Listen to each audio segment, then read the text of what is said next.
Muito bem. Vamos dar início, então, ao nosso encontro de estudos para o livro O Céu e o Inferno, ou A Justiça Divina segundo a Doutrina Espírita, desta noite. Hoje é dia 22 de agosto de 2019, uma quinta-feira, 20 horas e 4 minutos, 22 graus na cidade de Jaú.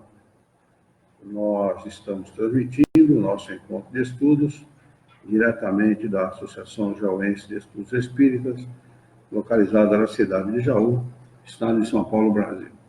Estão conosco pela internet o Norival, a Luciana Herrera, a Giza Rodrigues, pelo Facebook, a Daniele Boas entrou pelo YouTube, todos eles desejando uma boa noite.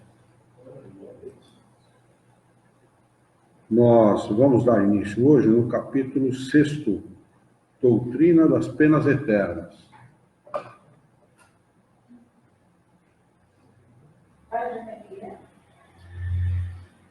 No meu é 64. Uns é 64, outros é 65.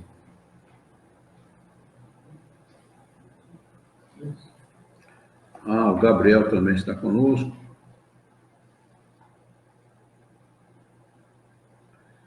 O Gabriel diz assim: eu me vejo impotente para falar sobre a doutrina com irmãos menos esclarecidos, onde a desinformação é grande. O que devo fazer?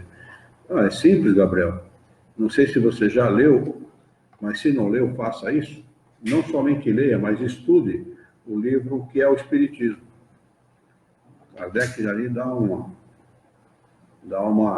boas dicas de como nós devemos tratar o livro, o Espiritismo, mediante as pessoas que não têm conhecimento. Faça isso com bastante calma, com bastante tranquilidade. Estude aquele livro e você vai ter ali bastante condição de dialogar com as pessoas. Muito bem, capítulo 6º, Doutrina das Penas Eternas. Origem da doutrina das penas eternas.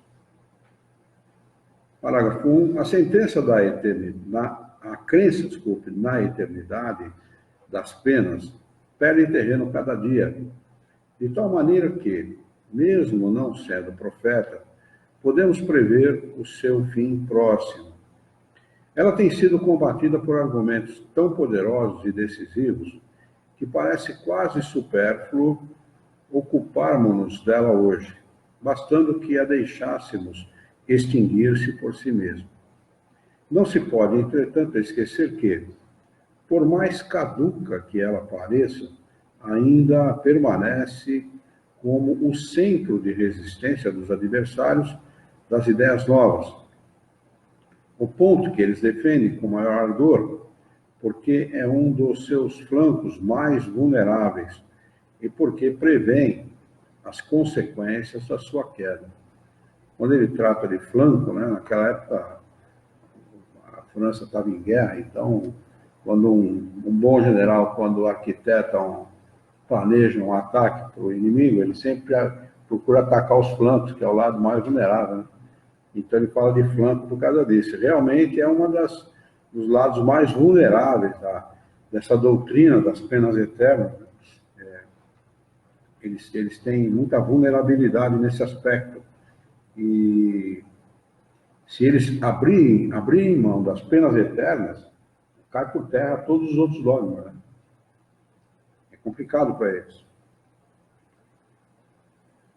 Então, nesse sentido, no sentido dessa vulnerabilidade e das consequências que poderia trazer, eles assim, nesse sentido, a questão merece um exame sério. Parágrafo 2. A doutrina das penas eternas, como a do inferno material, teve a sua razão de ser, quando podia servir de freio para os homens, intelectual e moralmente pouco desenvolvidos. Embora os próprios espíritos superiores afirmem que se as religiões tivessem tratado os homens com a verdade, sempre as coisas seriam diferentes. Então, quer dizer, ter uma razão de ser, até podia ter tido, mas a mentira nunca é saudável. Nunca é saudável. Nunca, em qualquer circunstância. Você pode lidar com quem quer que seja. A verdade ela é sempre exaltada e sempre respeitada, né? Mas, de qualquer maneira, teve, em um determinado momento, uma razão de ser mesmo. Da mesma maneira que eles não podiam impressionar-se muito com a ideia das penas espirituais, também não se impressionariam com as penalidades temporais. Não compreenderiam mesmo a justiça das penas graduais e proporcionais, porque não estavam aptos a aprender as nuances, quase sempre sutis, entre o bem e o mal, nem o valor relativo das circunstâncias atenuantes ou agravantes. Parágrafo 3. Quanto mais próximo do estado primitivo, mais materializados são os homens. O senso moral é o que se desenvolve mais tardiamente. Por isso mesmo, só podem fazer uma ideia muito imperfeita de Deus e de seus atributos, e uma ideia igualmente vaga da vida futura. Assemelham Deus à sua própria natureza, figurando-o como um soberano absoluto, tanto mais temível quanto é invisível, como um déspota que, oculto no seu palácio, jamais se mostra ao povo. Deus só é, então, poderoso pela força material, porque eles não compreendem o poder espiritual. Só o concebem armado com o raio em meio aos clarões da tempestade, semeando a sua passagem a ruína e a desolação à maneira dos conquistadores invencíveis. Um Deus de mansuetude, de misericórdia, não seria Deus, mas um ser débil, que não poderia fazer-se obedecer. A vingança implacável, os castigos terríveis, eternos, nada tinham de contrário à ideia que faziam de Deus. Nada que lhes repugnasse a razão. Implacáveis eles mesmos nas suas lutas, cruéis com os inimigos, impiedosos para com os vencidos. É impiedoso, está piedoso, viu? No livro é impiedoso, viu? Naquela época não havia piedade nenhuma com ninguém, sobretudo com os vencidos nas guerras. Deus, que lhes era superior, devia ser ainda mais terrível do que eles. Essa é a concepção do Deus antropomórfico, né? Que a religião judaica prega, e outras religiões também, né? Jesus não pregou isso, completamente o oposto disso. Aliás, ele veio para desdizer isso, né? A ideia do Deus antropomórfico, né? Para esses homens, eram necessárias crenças religiosas adequadas à sua natureza ainda rude. Uma religião inteiramente espiritual, feita de amor e caridade, não poderia harmonizar-se com a brutalidade dos seus costumes e das suas paixões. Não acusemos, pois, Moisés, pois a sua legislação draconiana, que era apenas suficiente para conter um povo indócil, nem de haver feito de Deus um ser vingativo. Era necessário para a época. A suave doutrina de Jesus não poderia encontrar eco e se mostraria impotente. Parágrafo de número 4. À medida que o espírito se desenvolveu, o véu material foi se dissipando aos poucos e os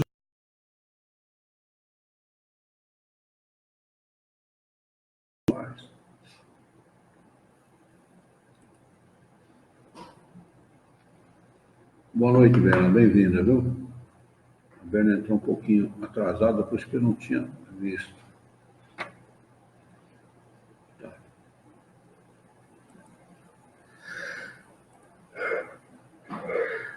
Mas aí tu comentou um pouco aos ensinamentos de Jesus também. Teve que contradizer aquelas coisas que Moisés dizia. Eu não acredito que ele tenha dificultado, não, porque ele veio depois de Moisés, né? E ele, na realidade, o que houve em relação a Jesus foi o pessoal do Sinédrio, né, os fariseus, lutarem contra aquilo que ele pregava. Não porque ele pregava o que pregava, mas porque o que ele pregava ia de encontro aos interesses financeiros, os interesses políticos do Sinédrio, né? Tanto que o Sinédrio vai e praticamente obriga Roma a punir, obriga Roma a condenar. Tanto que o sujeito lá lava as mãos. Eu não vejo dolo nenhum nesse homem, não é assim que está lá escrito. Pelo menos se conta a história dessa forma. E não tinha dolo nenhum mesmo, não havia dolo. O que ele fazia não era por mal, nem para prejudicar ninguém. Mas os fariseus, os sacerdotes, os fariseus, queriam a condenação, queriam a morte dele. Ele estava atrapalhando muito.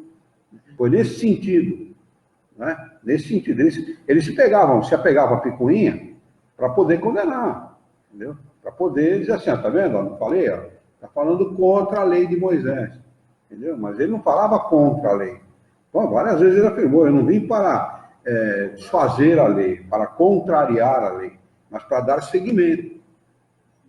Entendeu? Mas algumas vezes está sendo antagônico, como Moisés falou, e o que ele falava. Não, Jesus explica isso. Ele não fala em antagonismo, ele fala em interpretação equivocada. Era época diferente. Eram épocas diferentes. Ele fala, vocês têm ouvido o que se tem dito. Né? No entanto... Eles ainda estava fechado com Moisés, né? Eles acharam que seria uma continuação de Moisés, né? Jesus não veio tanto assim. A ideia do povo judeu, da religião judaica, do povo hebreu, era de que viria um Messias, mas que esse Messias seria um conquistador material. Seria totalmente diferente. Totalmente diferente, entendeu? Para cumprir a promessa de Deus a Abraão, que os herdeiros de Abraão inundariam a terra, entendeu? Tomariam a terra, seriam donos de toda a terra. Nessa época era guerra mesmo, falava o nome de Deus. Exatamente. Né? Eles achavam que era isso aí, Jesus tem nesse sentido. Seria um dominador, um homem, um guerreiro, um dominador dos outros povos. E, no entanto, foi mal interpretado também, porque para Abraão foi falado a verdade. A sua posteridade dominaria a terra mesmo, é correto. Mas não é a dominação material, a dominação espiritual. A crença não deu só. Porque ele dá as primeiras noções do Deus único, começa com Abraão. Não é? Ele dá essa noção e isso acaba tomando corpo e acaba envolvendo todo o povo hebreu. Não é? Foi o primeiro povo que foi declaradamente deísta. Deísta, não, desculpe. Acabando a bateria. Que tinha uma crença no Deus único. Né? Foi o primeiro povo que declaradamente fez isso. Todos os outros povos eram idólatras. Apesar que o povo hebreu também era um pouco idólatra, mas eram politeístas. Né? Entendeu? Então, quando essa ideia começa a ser projetada na humanidade, começa a ser disseminada na humanidade, Abraão devia ser um médium e ele recebeu, por inspiração, de alguma maneira, essa revelação de que a posteridade dele, os descendentes dele, dominariam a terra, mas não pela ação material, pela ação física. Né? A posteridade da ideia que ele pregava, que ele defendia. Né? E ele não entendeu como o homem sempre entende as coisas do ponto de vista dos seus bens materiais, né? Acaba interpretando de forma equivocada. A Bíblia, se você traduzir aquilo que lá está escrito com o conhecimento dado pelos espíritos superiores, não tem erro nenhum lá dentro. Não tem erro, está tudo certo. Só a interpretação que foi errada. Você mudar a interpretação, você substitui algumas palavras por aquilo que é ensinado pelos espíritos superiores, também. Apesar que nos dias de hoje eles interpretam errado. Interpretam por conveniência, né? Porque ouvem daqueles que dirigem as religiões que é desse jeito, né? O crente, a pessoa que é... Quando eu falo crente, eu não estou falando de evangélico, não. Eu estou falando do religioso, de uma forma geral. O religioso, ele é ensinado a ser fundamentalista. Jesus, ele combate isso até na época dele. Não se apegue à letra que mata, mas ao espírito que vivifica. Bastaria isso para as pessoas entenderem aquilo, como deveriam agir. Né? Mas o religioso, ele não é ensinado a pensar. Ele é ensinado a acreditar. Porque quem ensina a acreditar tem que defender interesses materiais. E se ele ensinar a pensar... Deus descansou, ele tem gente que acredita até hoje. Exatamente. Se os dirigentes ensinassem aos seguidores a pensar, eles perderiam seus seguidores. Ou pelo menos perderiam a sua proeminência material. É que se ele ensinasse desse jeito, ele não ia ter interesse financeiro também. Exatamente. Exatamente. Né? Esse é o grande problema. Né? Agora, vencer isso não é fácil. É por isso que os espíritos dizem que, desde o começo, deveria ter sido ensinado a verdade. Porque você tiraria esse entulho religioso dos dogmas, das crenças, das cerimônias, né? Toda essa mística religiosa, você sairia fora, entendeu? O homem ia se adaptando, ia entendendo e se adaptando à verdade, e não à religião. Nossa, o avanço moral. Nossa, o avanço seria incrível. Né? Mas há tempo para se fazer isso, aos poucos, né? Mudar o pensamento de alguém é a coisa mais difícil que existe. Não é fácil você mudar o pensamento, a maneira de pensar de alguém, não. Falar, pô, que interessante. Se você conversar abertamente com uma pessoa isso, e ela não for adepta da ideia, ou for uma pessoa religiosa, fala, pô, esse cara ou está com o demônio no corpo, ou está querendo alguma coisa. Qual o interesse que tem por trás disso? Né? Você pega a gente dentro do espiritismo, que usa o espiritismo para satisfazer as suas vaidades humanas, dentro da doutrina espírita. Quer dizer, não precisa muito, né? Aonde o homem põe a mão, meu amigo? Mas vamos lá. Seguindo. Deixa eu ver se voltou aqui. Ainda está com problema, viu? O pessoal que está aí pelo Facebook. Se vocês estiverem conseguindo assistir, por favor, dê um alô aqui para mim no chat. Se estiver boa a transmissão, porque para mim aqui está indicando que está tentando reconectar. O vídeo foi pausado, o sinal está fraco. De vez em quando o Facebook tem dessas coisas. Então, se vocês não estiverem conseguindo assistir, por favor, dirijam-se ao nosso canal lá do YouTube, por favor, que lá está normal, tá bem? José Augusto acabou de entrar. Bem-vindo, primo. Seja bem-vindo.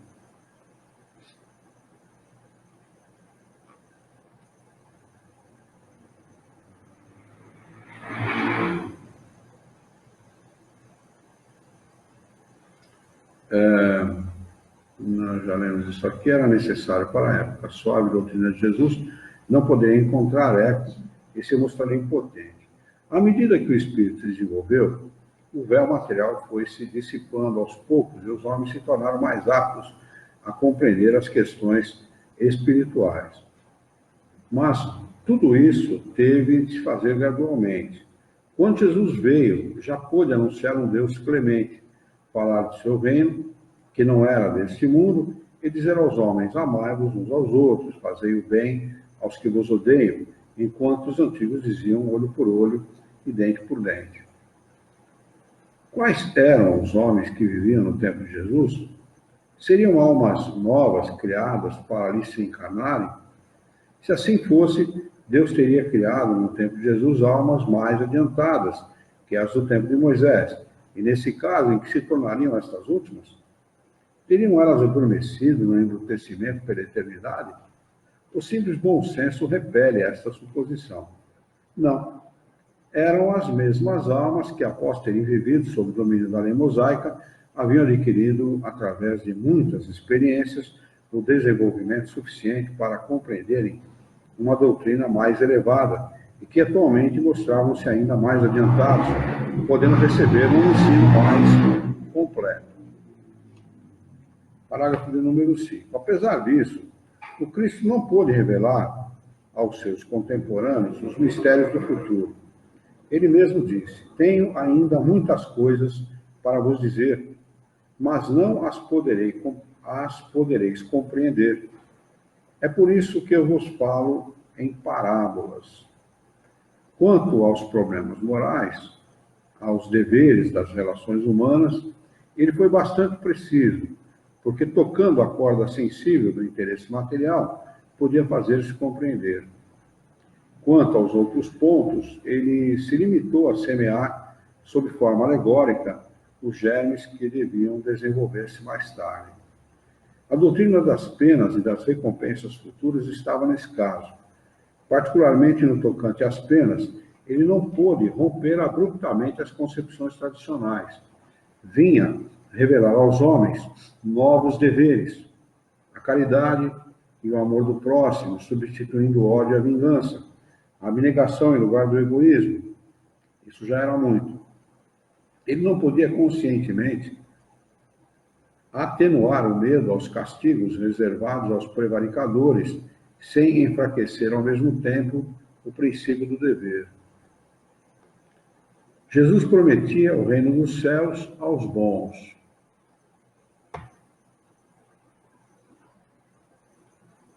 Júlia Reis Carvalho entrou, está conosco. Por favor, vocês que estão pelo Facebook, nos deem um alô se a transmissão está ok para vocês aí, por favor. Escrevam no chat para a gente aí. A Maria Clara Zaneiro também acabou de entrar.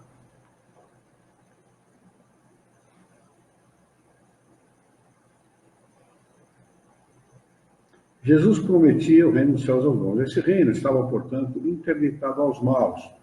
Para onde iriam estes? Era necessária uma contraparte capaz de impressionar as inteligências demasiado materiais para compreenderem a vida espiritual. Boa noite, Maria Clara, seja bem-vinda.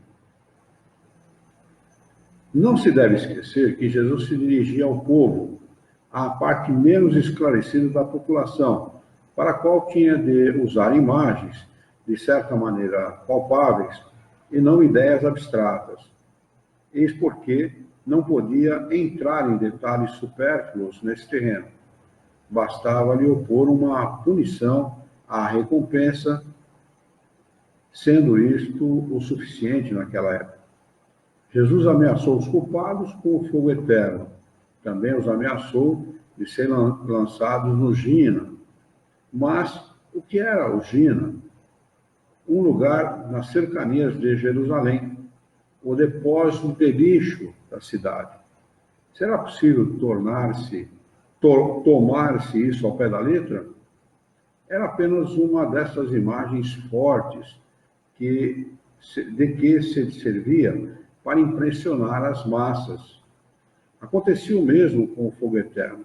Se não fosse esse o seu pensamento, ele estaria em contradição consigo mesmo, ao exaltar a clemência e a misericórdia de Deus, porque a clemência e a inexorabilidade se negam reciprocamente.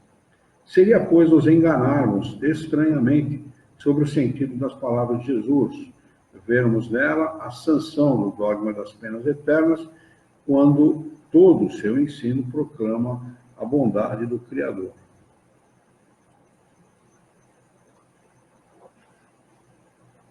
Na oração dominical, nos ensinou a dizer: Senhor, perdoai as nossas ofensas como perdoamos os nossos ofensores. Se o culpado não pudesse esperar nenhum perdão, seria inútil pedi-lo. Não há condições para esse perdão? É ele uma graça, uma anulação pura e simples da pena em que se incorreu? Não. A medida desse perdão está subordinada à maneira por que perdoamos, ou seja, se não perdoarmos, não seremos perdoados. Fazemos do esquecimento das ofensas uma condição absoluta.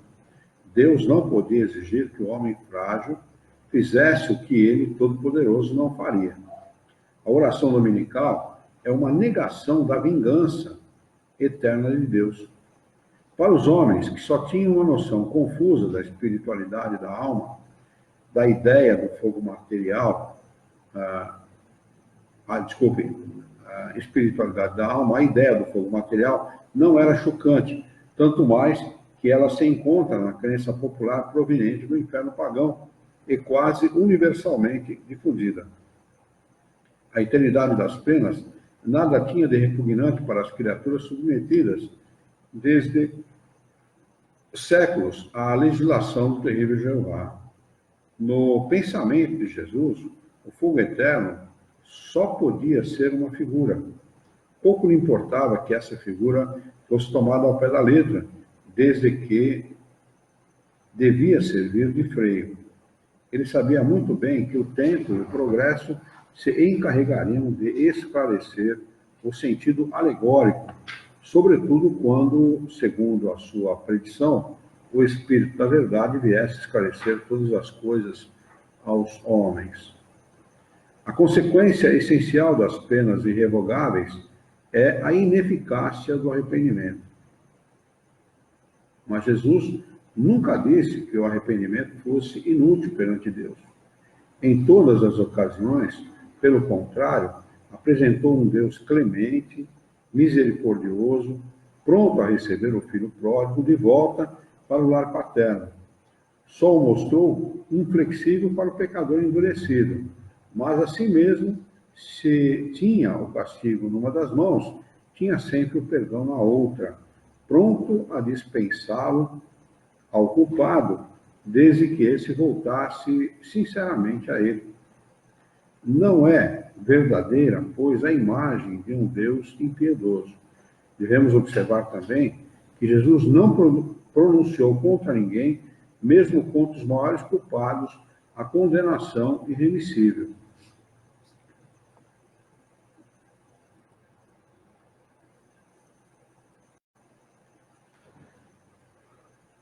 Parágrafo de número 8. Todas as religiões primitivas, de acordo com a natureza dos povos, tiveram deuses guerreiros que combatiam à frente dos exércitos. O Jeová dos hebreus lhes proporcionava todos os meios necessários para que exterminassem os seus inimigos e os recompensava pela vitória ou os punia pela derrota. Segundo a ideia que faziam de Deus, acreditavam honrá-lo ou apaziguá-lo com o sangue dos animais ou dos homens. Vem daí os sacrifícios sangrentos que tiveram um papel tão considerável em todas as religiões antigas. Os judeus haviam abolido os sacrifícios humanos. Os cristãos, apesar dos ensinos do Cristo, acreditavam por muito tempo honrar ao Criador, entregando ao fogo e às torturas milhares daqueles que chamavam de hereges. Eram, sob outra forma, verdadeiros sacrifícios humanos, desde que o faziam para a maior glória de Deus e com a realização de cerimônias religiosas. Ainda hoje, continuam evocando o Deus dos exércitos antes dos combates e o glorificam após a vitória, e isso frequentemente pelas causas mais injustas e mais anticristãs. É uma pura verdade, né? Kardec falou isso por época desse livro. Esse aqui é o quarto livro, né? 1865, e é uma verdade até hoje. Até hoje, né? Antes de entrar, que Deus nos acompanhe nessa batalha, nós seremos os vencedores pela vontade de Deus. Tá? Até hoje se faz isso. Deus é só do lado. Deus é parcial. Na cabeça dessas pessoas, né? Quem estiver com ele tem a vitória. Você é igual jogador de futebol da entrevista, né? Deus vai do lado. Do outro lado. É verdade. Outro lado, está tudo no limbo. É um absurdo, né? Que ideia tacanha, atrasada que se faz de Deus, né? Até hoje. Né? Parágrafo de número 9. Como o homem custa a se livrar dos seus prejuízos dos seus hábitos, das suas ideias primitivas. Olha o que é o pensamento. 40 séculos nos separam de Moisés. E nossa geração cristã ainda conserva os traços de antigas usanças bárbaras, consagradas ou pelo menos aprovadas pela religião atual. Kardec ficava indignado desse troço. Foi necessária a pressão da opinião dos não ortodoxos, dos que são olhados como heréticos, para pôr fim às fogueiras e fazer compreender a verdadeira grandeza de Deus. Mas, na falta das fogueiras, as perseguições materiais e morais continuaram em vigor, de tal maneira a ideia de um Deus cruel está enraizada no homem. Alimentado pelos sentimentos que lhe são inculcados na infância, poderia o homem estranhar que um Deus que lhe apresentaram, honrado por atos bárbaros, condene às torturas eternas, vendo sem piedade o sofrimento dos condenados? Foram os filósofos, os ímpios, segundo alguns, que se escandalizaram de ver o nome de Deus profanado por atos indignos dele. Foram estes que o mostraram aos homens em toda a sua grandeza, despojando das paixões e da mesquinhez humana que lhe havia atribuído uma crença cega. A religião ganhou com isso em dignidade aquilo que havia perdido em prestígio exterior. Porque se há menos homens apegados a ela pela forma, é maior o número dos que são mais sinceramente religiosos, pelo coração e pelos sentimentos. Mas ao lado desses, quantos foram levados por ficarem apenas nas aparências à negação da providência? Por não haverem feito que as crenças religiosas acompanhassem o progresso da razão humana, os responsáveis por isso levaram uns ao deísmo, outros à incredulidade absoluta, outros ao panteísmo, e o que vale dizer que o homem se fez Deus a si mesmo na falta de outro mais perfeito. O Deus cristão, na realidade, sobretudo o Deus judaico, é um Deus impossível, né? É um Deus que está morto há muito tempo. Esse não vingou, né? Esse Deus, realmente, para a razão humana, não vingou. Argumentos a favor das penas eternas. Alguma dúvida até aqui, que a gente estudou? Parágrafo de número 10. Voltemos ao dogma da eternidade das penas. O principal argumento que se invoca em seu favor é o seguinte: admite-se entre os homens que a gravidade da ofensa está na razão da qualidade do ofendido. Aquele que se comete contra o soberano é considerado mais grave do que a cometida contra um simples cidadão, ou punida com maior severidade. Ora, Deus é mais que um soberano, pois é infinito e por isso mesmo a ofensa a ele também se torna infinita, merecendo um castigo da mesma natureza, ou seja, eterno. Refutação a essa ideia. Toda a refutação é um raciocínio que deve ter o seu ponto de partida. Uma base em que se apoiar premissas numa palavra. Encontramos essas premissas nos próprios atributos de Deus. Deus é único, eterno, imutável, imaterial, todo-poderoso, soberanamente justo e bom, infinito em todas as suas perfeições. Não se pode conceber Deus sem o infinito das suas perfeições, pois, sem isso, ele não seria Deus. Desde que poderíamos conceber um ser que possuísse o que lhe falta. Para que ele seja o único acima de todos os seres, é necessário que nenhum o possa superar ou igualar, seja no que for. Portanto, é necessário que ele seja infinito em todos os sentidos. Os atributos de Deus sendo infinitos, não podem aumentar nem diminuir. Sem isso, eles não seriam infinitos e Deus não seria perfeito. Se tirássemos a Deus a mínima parcela de um só de seus atributos, não mais teríamos Deus, pois seria possível a existência de um ser mais perfeito. O infinito de uma qualidade exclui a possibilidade de existir uma qualidade contrária, que a anulasse ou diminuísse.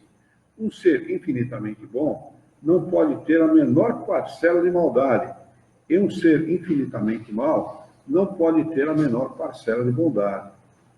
Isso da mesma maneira que um objeto não poderia ser absolutamente negro com a mais leve nuance de branco, nem absolutamente branco com a mínima mancha negra. Colocado esse ponto, podemos opor ao argumento acima o seguinte raciocínio. 2 pontos. Parágrafo 11. Somente um ser infinito pôde criar o infinito. O homem, limitado em suas virtudes, nos seus conhecimentos, nos seus poderes, nas suas aptidões, na sua própria existência terrena, só pôde traduzir coisas limitadas. Se o homem pudesse ser infinito no mal que pratica, também o poderia ser no bem que faz. E ele seria igual a Deus. Mas, se o homem fosse infinito no tocante ao bem, não faria nenhum mal, porque o bem absoluto é a exclusão de todo mal. Admitindo-se que uma ofensa temporária praticada contra a divindade pudesse ser infinita, Deus, vingando-a por um castigo infinito, seria infinitamente vingativo. E se ele o for, não pode ser infinitamente bom e misericordioso, pois um de seus atributos é a limitação do outro. Se ele não for infinitamente bom, não é perfeito. E se não for perfeito, não é Deus. Se Deus for inexorável para o culpado, arrependido, não é misericordioso. E se não é misericordioso, não é infinitamente bom. Por que daria Deus ao homem a lei do perdão, se ele mesmo não devesse perdoar? Disso resultaria que o homem que perdoa os seus inimigos, retribuindo-lhe o mal com o bem, seria melhor que Deus, que permanece surdo ao arrependimento de um ofensor e lhe recusa pela eternidade a mais leve atenuação da pena. Deus, que está em toda parte e tudo vê, tem de ver as torturas dos condenados. Se ele for insensível aos seus clamores pela eternidade, será eternamente impiedoso. E se for impiedoso, não é infinitamente bom. Parágrafo de número 12. A isto respondem que o pecador que se arrepende antes de morrer obtém a misericórdia de Deus e que o maior culpado pode se beneficiar com a sua graça. Não pode haver dúvida quanto a isto. Concebe-se que Deus somente perdoe aos arrependidos e seja inflexível para os espíritos endurecidos. Mas, se ele se mostra cheio de misericórdia para a alma que se arrepende, antes de deixar o corpo, por que não faria o mesmo para aquela que se arrepende depois da morte? Uma palavra, a Igreja Católica. Qual a razão? Imprimir e mandar para eles. Qual a razão do arrependimento só ser eficaz durante a vida? Representa apenas um instante e não o ser durante a eternidade? Se a bondade e a misericórdia de Deus ficam circunscritas a um determinado tempo, não são infinitas, e Deus não é infinitamente bom. Parágrafo 13. Deus é soberanamente justo. A soberana justiça não é mais inexorável nem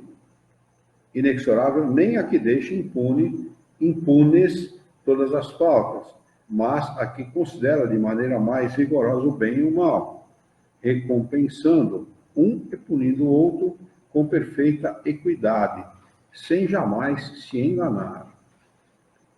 Se por uma falta passageira, que resulta quase sempre da natureza imperfeita do homem, e muitas vezes decorre do meio em que ele se encontra, a alma pode ser punida eternamente, sem esperança de abrandamento e nem de perdão, não existe nenhuma proporção entre a falta e a punição. Portanto, não há justiça. Não há equidade. Como é que pode haver justiça? Se o culpado se volta para Deus, arrependendo-se e pedindo para reparar o mal cometido, isso equivale a um retorno ao bem, aos bons sentimentos. Se o castigo for irrevogável, esse retorno ao bem não produz efeito, desde que Deus não leve em conta o bem e não pratica a justiça.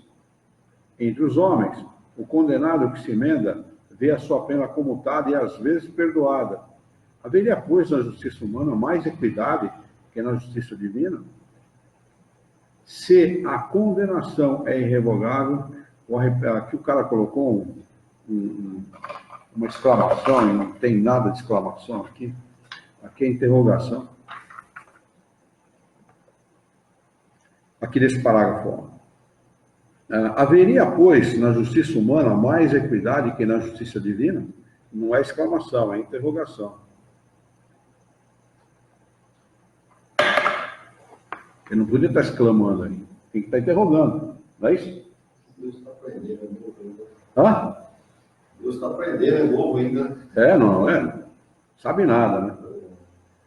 Se a condenação é irrevogável, o arrependimento é inútil. Nada podendo esperar do seu retorno ao bem, o culpado persiste no mal, de maneira que Deus não somente o condena a sofrer eternamente, mas também a permanecer no mal por toda a eternidade. Não há nisso nem justiça, nem bondade. Sabe de onde se originam todas essas ideias da Igreja Católica?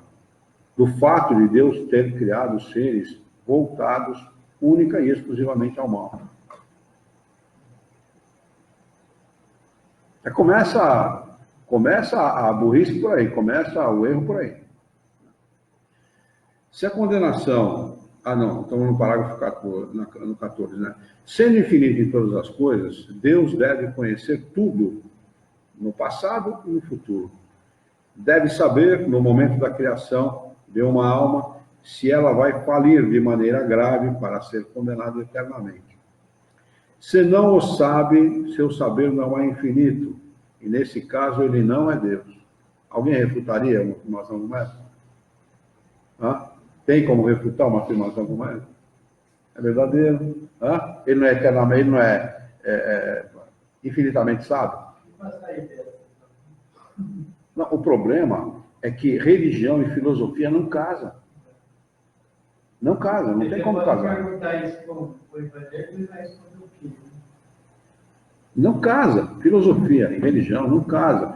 Porque a filosofia é a ciência que nos ensina a pensar com qualidade. Se você pensa com qualidade dessa forma, o religioso não tem o que responder.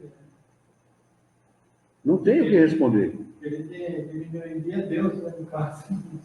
Porque é verdadeiro. Ó. Sendo infinito em todas as coisas, Deus deve conhecer tudo no passado e no futuro. Ele é infinito em todas as coisas. Né? Deve saber, no momento da criação de uma alma, se ela vai falir de maneira grave para ser condenada eternamente. Ele está criando a alma. E do ponto de vista da condenação eterna, né, e da felicidade eterna, ele sabe, naquele momento, já desde aquele momento, se ela está condenada ou se ela vai ser feliz eternamente. Senão ele não é infinito. Né? Ele não vai ser infinito na sua maneira, no seu... O Espírito não é uma aposta no Deus. Não. Uma coisa que vai dar certo, com certeza. Não tem aposta. E não tem esse que está sendo criado para ser punido eternamente. Todos os espíritos são criados com uma única finalidade, a felicidade. A única coisa que fica aí, uma questão a ser respondida, e que nós ainda não temos condição de entender, é que uns, pela sua vontade, pela sua determinação, pelo seu empenho, chegam mais rápido, e outros não. Né? Aí você, como responder isso? A lei do livre-arbítrio. A lei do livre-arbítrio responde isso. né? Todos são imortais, e da imortalidade derivam todas as outras leis, né? Que são consequentes da imortalidade. Na verdade, professor, o que me fez adotar o espiritismo assim, como uma linha de raciocínio, para mim, de forma conhecida, foram as leis naturais. Elas acabam com todos os mitos, com tudo que... Destrói os dogmas. Tudo que eu precisei de dúvida, as leis naturais que nós podemos. Bom, É isso mesmo.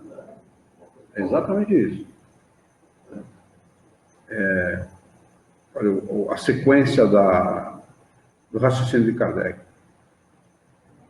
Se não o sabe, seu saber não é infinito. E nesse caso, ele não é Deus. Se o sabe, cria voluntariamente um ser condenado. Ou seja, o cara é cruel, pô. Esse Deus aqui é cruel. Ele é, aliás, mais do que cruel, ele é sádico.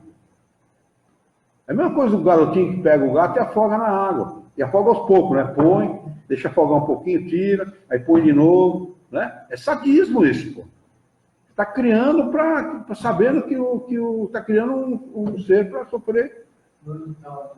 Misericordioso, bondoso. E deixou de ser Deus há muito tempo. Não tem Deus nessa história, né? Ele não é Deus. Se o sabe, cria voluntariamente um ser condenado desde a sua formação às torturas sem fim, e nesse caso não é bom. Se Deus, tocado pelo arrependimento de um condenado, pode estender a ele a sua misericórdia e o retirar do inferno, não existe penas eternas, e o julgamento feito pelos homens está revogado. Sabe por que interessa para a igreja, sobretudo, para a igreja católica, para essas igrejas neopentecostais, a história do perdão? Perdão em vida, de pedir perdão em vida e tal. Lorival França, Sanera, Entru, Raquel Poloniato, Sueli Toninho e Avani Ferrari. Bem-vindo, todos muito bem-vindos. Acredito que a transmissão deve estar ok, porque o pessoal está aí entrando, deve estar ok. Porque você pode vender indulgência como fez a igreja. A igreja vendia terreninho no céu, indulgência, perdão, vendia preces pagas, né? Meu tio, gosto muito do meu tio, mas ele é um cara que bebe muito, tem muitos vícios e tal. Não, já paga aí tanto Pai Nosso, tanto Ave Maria, que a gente vai salvar ele. É desse jeito. A Roma foi construída desse jeito. Né? E agora, as neopentecostais, o que fazem? Né? Você quer ser feliz? Você não precisa ser feliz depois que você morrer, você pode ser feliz já. Então você dá para Deus que ele vai te retribuir em dobro. Ele inverteu o processo. Nem interessa mais as penas eternas. Nem interessa mais os bens eternos. A felicidade eterna. A felicidade já. Materialismo puro. Deus vai te dar um carro, Deus que Deus foi, né? Propriedade de Jesus. Materialismo puro. No mais amplo significado da palavra materialismo. Né? Só que está travestido de religião. Travestido de bem, de coisas boas, né? E utiliza o nome de Deus e Jesus para isso, para conquistar esse tipo de coisa. Os malandros que estão por aí, né? Os fariseus, os novos fariseus, né?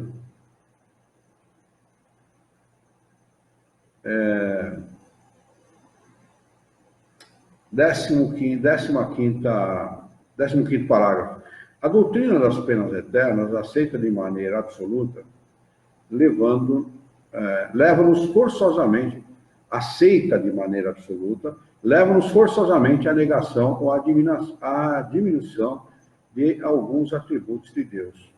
Ela é, por conseguinte, inconciliável com a perfeição infinita pela que chegamos a esta conclusão. 2 pontos. Se Deus é perfeito, a condenação eterna não existe. Se ela existe, Deus não é perfeito. Parágrafo 16º. Invoca-se ainda em favor do dogma da eternidade das penas o seguinte argumento, 2 pontos. A recompensa concedida aos bons, sendo eterna, deve ter como contraparte uma punição eterna. É justo proporcionar a punição à recompensa? Refutação. Deus teria criado a alma com o fim de fazê-la feliz ou infeliz. É evidente que a felicidade das criaturas deve ser o objetivo de sua criação, pois, de outra maneira, Deus não seria bom. Ele atinge a felicidade por mérito próprio. Conquistado o mérito, ele não pode perder o seu fruto, porque então degeneraria. A eternidade da felicidade é, pois, uma consequência da natureza, de sua natureza imortal. Mas antes de chegar à perfeição, ele terá lutas a sustentar, combates a travar com as más paixões. E não tendo e não a tendo criado perfeita, mas capaz de se aperfeiçoar, a fim de que tenha o mérito de suas obras, ela pode falir. Suas quedas decorrem da sua fraqueza natural. Se ela tivesse de ser condenada eternamente por uma queda, poderíamos perguntar por que Deus não a criou mais forte. A punição sofrida pela alma é uma advertência do que ela fez, de que ela fez o mal. Deve ter como resultado reconduzi-la ao bom caminho. Mas se a pena fosse irremissível, seu desejo de se corrigir seria inútil. Assim, o fim providencial da criação não poderia ser atingido porque haveria seres predestinados à felicidade e outros à desgraça. Se uma alma culpada se arrepende, pode tornar-se boa. Podendo tornar-se boa, pode aspirar à felicidade.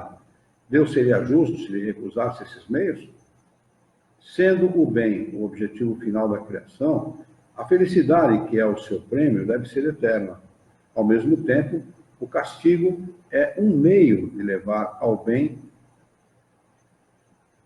Ao mesmo tempo, o castigo que é um meio de se levar ao bem deve ser temporário. A mais vulgar noção de justiça, mesmo entre os homens, diz que não se pode castigar perpetuamente aquele que tem o desejo do bem e se dispõe a praticá-lo. Isso é tão verdade, mas tão verdade, que hoje em dia, os juristas de hoje fazem todo o possível para não condenar, sobretudo a prisão, porque sabe o valor, né, da liberdade.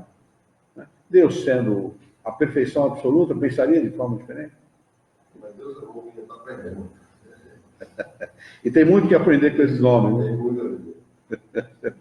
Chega lá. Chega. Vamos tentar acabar aqui. Só falta 17 para acabar essa parte aqui, para depois nós entrarmos num outro tema. Parágrafo de número 17.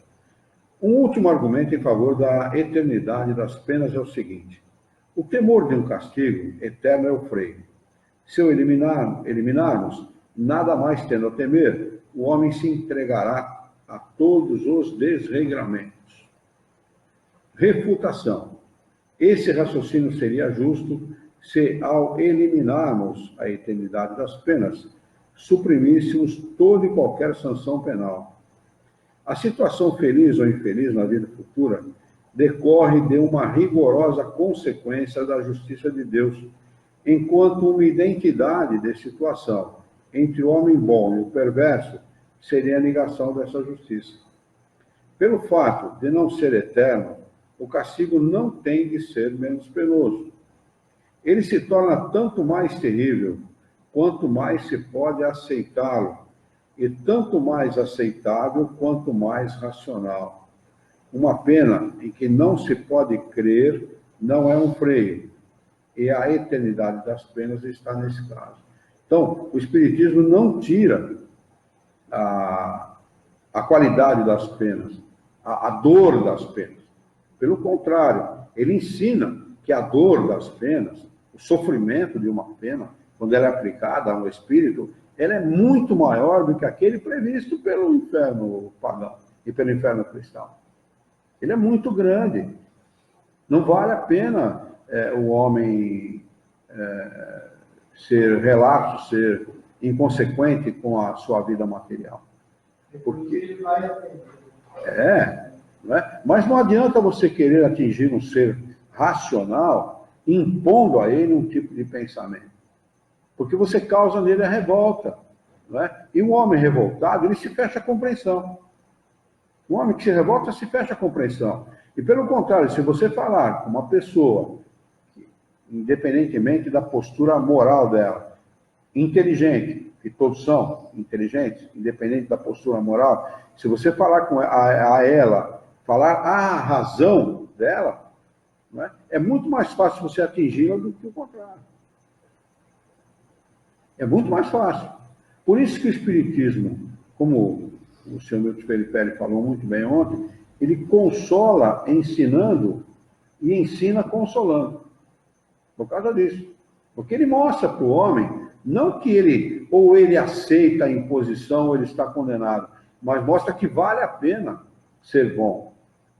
Vale a pena. E dá uma razão à prática do bem. Dá uma razão, dá racionalidade, confere racionalidade à prática do bem. Não é que você tem que praticar para agradar a Deus. Não. Não é? Vai praticar tudo que é mais curto para a felicidade. Exatamente. É? E a felicidade, aí sim, a felicidade é eterna. Porque uma vez conquistada, você não perde mais. Não é a felicidade comprada. A felicidade comprada não tem valor. Não é?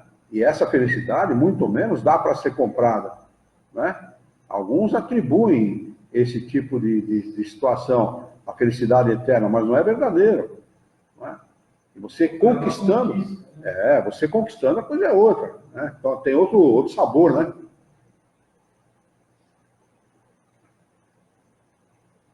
A crença nas penas eternas, como já dissemos, teve a sua utilidade e a sua razão de ser em certa época. Hoje, não somente ela deixou de assustar, como acabou por semear a incredulidade. Olha, só aproveitando esse trecho aqui, para dizer o seguinte, é tão verdade isso, é tão verdade que ela deixou de assustar, que aqueles que pregam as penas eternas cometem os piores abusos. E isso está vindo à tona, né?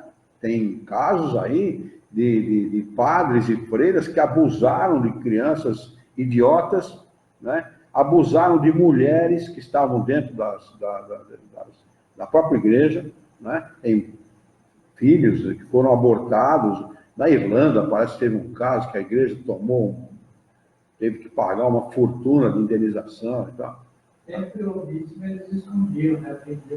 Hoje não dá para esconder. Aliás, hoje você não esconde absolutamente nada.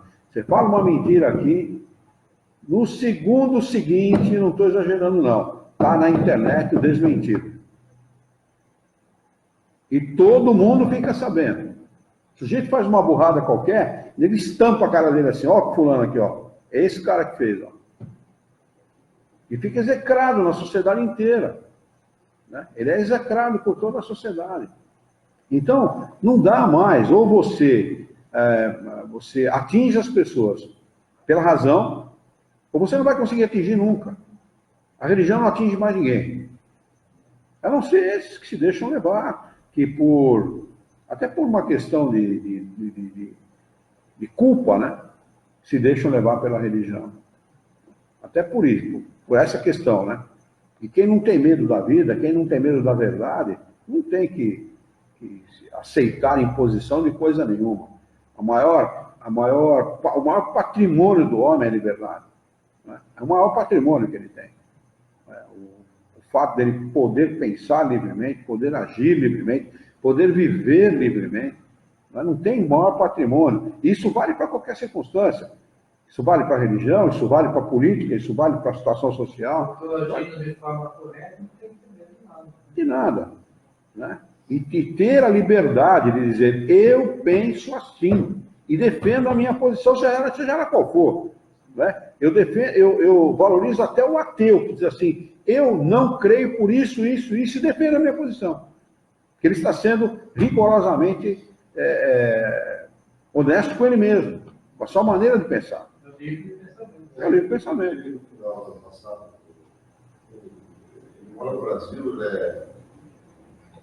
doutor em física, aula na Universidade do Brasil. Ele é russo. Já fala em português. Falou simples assim. Deus não existe. Não tem prova que ele existe. O testamento dele existe. Mas olha, Era muito puro, tá? e não há como refutar esse tipo de pensamento. Sabe por quê? Sabe por quê? Na realidade é o seguinte, na visão da ciência, se ele realmente pensasse como um cientista, ele pensaria de maneira diferente. É que na Rússia eles são doutrinados a serem ateus. O regime político da Rússia, eles pregam o ateísmo com o objetivo de dominar o cidadão pela imposição do regime político. Né? Porque, do ponto de vista científico, há sim uma prova filosófica e científica. Pergunta para ele assim, qual é a sua ciência? A ciência tal. Na sua ciência, na religião, na ciência que o senhor estuda, há algum efeito sem causa? Tá bom, há algum efeito sem causa? Seja qual for. Não importa a ciência que ele estuda. Pergunta é essa. Há na sua ciência algum efeito sem causa? Ele vai responder claramente não. Não há. O senhor reconhece que no universo há efeitos inteligentes? Que não são de origem humana? Ele é obrigado a reconhecer, não tem como. Ele pode ser o ateu que ele quiser. Esse ponto ele chega também. Então, a todo efeito inteligente há uma causa inteligente. A potência do efeito está na grandeza da causa. Ele não se fala o nome de Deus. Agora, tem que se reconhecer a grandeza da causa. Se não é o homem que é o criador, você tem que ter um ser muito maior que o homem. Muito maior.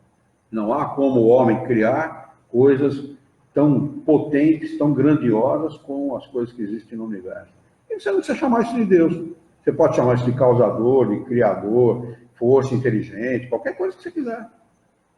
Né? O fato é que essa gente é criada, eles são doutrinados para refutarem a existência do Criador. Né? Agora, então me prove se existe algum rosto dentro do sistema russo de político russo, se tem alguém que é capaz de criar uma das coisas que existem no universo, só uma. Entendeu? Não há. Eu também, o fato é que esse pessoal se apega no quê? Neste Deus antropomórfico pregado pelas igrejas, pela religião judaica. Começa aí, entendeu? E, sequentemente, pelas outras religiões que derivam do judaísmo. Porque o próprio cristianismo deriva do judaísmo. Ele nasceu dentro do judaísmo. Ele vem de Moisés. Jesus fala isso.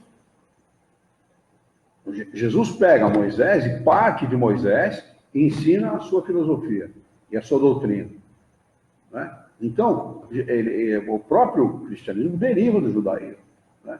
E, como consequência do cristianismo, criou-se, e foi consequência do cristianismo mesmo, criou-se o catolicismo. Né? Ele não é cristão, o catolicismo não é cristão. Não é. Né? Mas manteve todas as crenças judaicas, principalmente a do Deus antropomórfico. Como justificar um Deus antropomórfico? Não tem como justificar, ele não existe mesmo. Não existe, realmente não existe. Ele está morto há muito tempo. Você mata com facilidade. Aliás, um grande defensor do comunismo e do socialismo foi um dos caras que escreve que matou Deus. Acabei de matar Deus, eu sou o autor da sua morte. E mata mesmo, mata com facilidade. Como é que você... Kardec, sendo um ser eminentemente racional, e de uma confiança ilibada no Criador, refuta com facilidade a crença do Deus antropomórfico, provando que ele não existe. Nós acabamos de ver agora. Né? E claramente, se ele faz isso, ele não é Deus. Se ele faz aquilo, ele não é Deus. Se ele age dessa forma, ele não é Deus. Então você mata com facilidade. Você mata com a maior facilidade. Né? Vamos acabar de ler, então. A crença nas penas eternas, como já dissemos, teve a sua utilidade e a sua razão de ser em certa época. Hoje, não somente ela deixou de assustar, como acabou por semear a incredulidade. Antes de colocá-la como uma necessidade, seria necessário demonstrar a sua realidade. Conviveria, sobretudo, que se pudesse ver a sua eficácia no exemplo que a preconizam e se esforçam para demonstrar. Infelizmente, entre eles são bem poucos os que provam por seus atos que realmente estão atemorizados. Kardec fala de uma maneira educada que eu falei diretamente. Se essa crença é impotente para reprimir o mal entre aqueles que dizem acreditar nela, que domínio poderia ter sobre os outros que não acreditam? Kardec é fatal, né? Mata, cobre e mata o pau. Vou marcar para a data de hoje aqui o parágrafo impossibilidade material das penas eternas, com a data de hoje. Hoje é dia 22/8/19. E, realmente, aqueles que pregam e dizem acreditar nas penas eternas e tal, são os que primeiro derrogam essas penas, contradizem essas penas pelos seus atos. Não acreditam nela, simplesmente isso. Isso serve para o povão, né? O povão que banca nós, para ele serve. Vamos lá, deixa eu ver se tem alguma coisa por aqui. O Ademar Caricato Firentu e a Carla Adriana Zurclaves entrou também. Sejam todos muito bem-vindos. Alguma pergunta, alguma dúvida? Podemos encerrar, então?